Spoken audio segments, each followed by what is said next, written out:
Bonjour à tous et bienvenue aux Lumières du Temps chez Razad. Alors, petite vidéo aujourd'hui pour vous parler de l'intuition. Cette voix qui est à l'intérieur, comment on la trouve? Est-ce qu'on peut lui faire confiance? Et comment on s'en sert en fait? Est-elle vraiment valable? Alors, si vous remarquez dans notre société actuellement des mondes modernes, nous passons nos journées, nos temps à calculer. On calcule tout. On calcule le temps essentiellement, ça en permanence, on est avec une montre qui nous met le GPS de vie du timing. On calcule l'âge, on calcule les prix, on calcule la vitesse.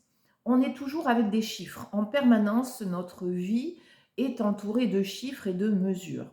Donc effectivement, notre cerveau, dont on se sert que partiellement, vous le savez, on se sert à peu près de 20% de notre capacité neurologique, est un organe à part entière, donc on l'entraîne.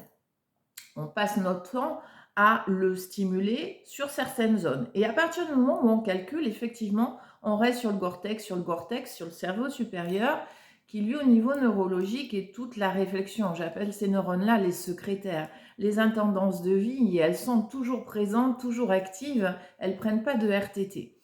Donc effectivement, en calculant, on essaie toujours de se poser des questions et des fois, malgré tous nos calculs, on n'a pas d'issue, on n'a pas de voix, on ne sait pas. Et pourtant, on se dit, si j'avais écouté mon intuition, j'aurais eu la réponse et je ne serais pas allée de ce côté-là, j'aurais pas fait ça. Alors qu'est-ce que c'est l'intuition? Moi je l'appelle la voix de l'âme, c'est la voix de la sagesse. Elle est imparable à tout. Elle est toujours juste parce qu'en fait c'est notre profond, notre vérité profonde, notre évidence qui à ce moment-là nous guide. Et quoi qu'on fasse quand on a incarné, on est venu pour régler des problèmes, pour apprendre des choses, pour s'améliorer, pour évoluer. Et donc la vie nous propose au fur et à mesure de nos parcours des énigmes, des, des choses à traverser difficiles qui nous demandent justement une évolution, une modification. On se rend bien compte que plus on veut saisir les choses, plus on veut avoir le contrôle, moins on l'a. Et si on n'a pas répondu à une mission de vie, je vais l'appeler ainsi, de façon positive, en étant en paix, si on n'a pas traversé la cause, l'originel de ça, la vie va nous resservir ça et encore plus lourd et plus fort jusqu'à ce qu'on acquiesce et qu'on comprenne effectivement la résonance de cette traversée de vie. Donc, notre intuition, elle est imparable. C'est la voie de l'évidence. Elle est toujours juste et sage. Elle est clairvoyante. Alors effectivement, comme nous sommes habitués à calculer, quand nous nous posons une question, si vous regardez, la question va venir de là-haut. On sent que ça vient du cerveau, que ça vient de notre tête en fait, et que les informations calculent là-haut. Ça se passe là, au niveau de notre cerveau, et on calcule, on raisonne. D'ailleurs, à avoir des fois mal à la tête. Si je vous parle de la voix de l'intuition, celle de l'évidence, c'est une voix qui vient de l'intérieur. Elle vient de dedans. On sait que c'est vrai. Donc quand vous vous posez une question et que vous n'arrivez pas à avoir la réponse sûre, la réponse sage, demandez à votre intuition. Alors comment fait-on? Vous posez d'abord une première fois, je vous invite à faire l'exercice comme vous avez l'habitude de le faire. Voilà, vous posez la question et vous simplement sentez effectivement d'où ça vient, d'où vient l'information, comment se fait le raisonnement. Ça se fait avec de l'arithmétique, purement. Hein, c'est des algorithmes qu'il y a au niveau de nos neurones. Ok. Maintenant, si vous demandez à votre âme, au plus profond de vous, qu'est-ce que tu me dis, mon intuition? Simplement en ouvrant, ouvrez-vous, ressentez. Posez la question à votre ventre, là, à l'intérieur de vous, à tout votre corps. Effectivement, vous avez une information, une intuition, une sensation qui vous monte là, qui vous remplit. Et quand elle vient à vous, après au niveau du cerveau, puisque l'information va monter jusqu'au niveau du cerveau, ça vous semble évident. C'est là, c'est clair. C'est ça la voie de l'évidence. Et c'est vrai qu'on a tellement l'habitude du coup de raisonner avec nos calculs, nos réflexions, notre expérience.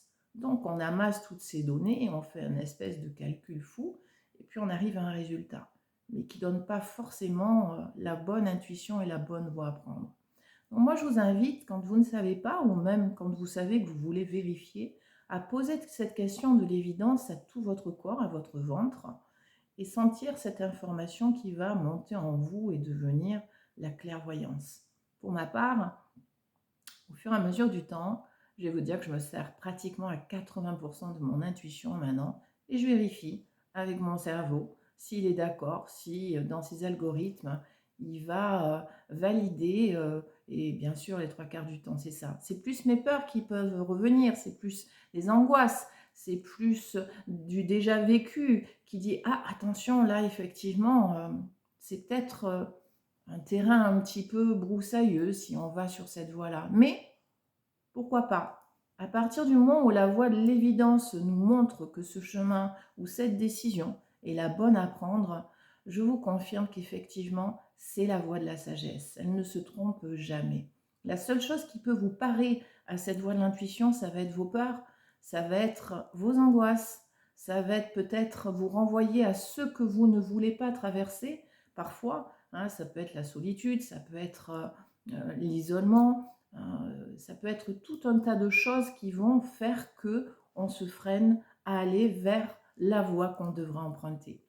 Donc voilà, pensez-y. Je vous invite à un petit peu faire ces exercices en danger sur des choses simples, hein. Vous regardez simplement, observez ce qui se passe, ressentez et essayez de vous servir des deux, de peser entre le yin et le yang, voir comment les deux peuvent matcher et pourquoi pas se servir des deux voies, celle de l'intuition qui est celle de notre âme et celle de nos calculs neurologiques qui sont liés à notre expérience et à ce que nous avons vécu.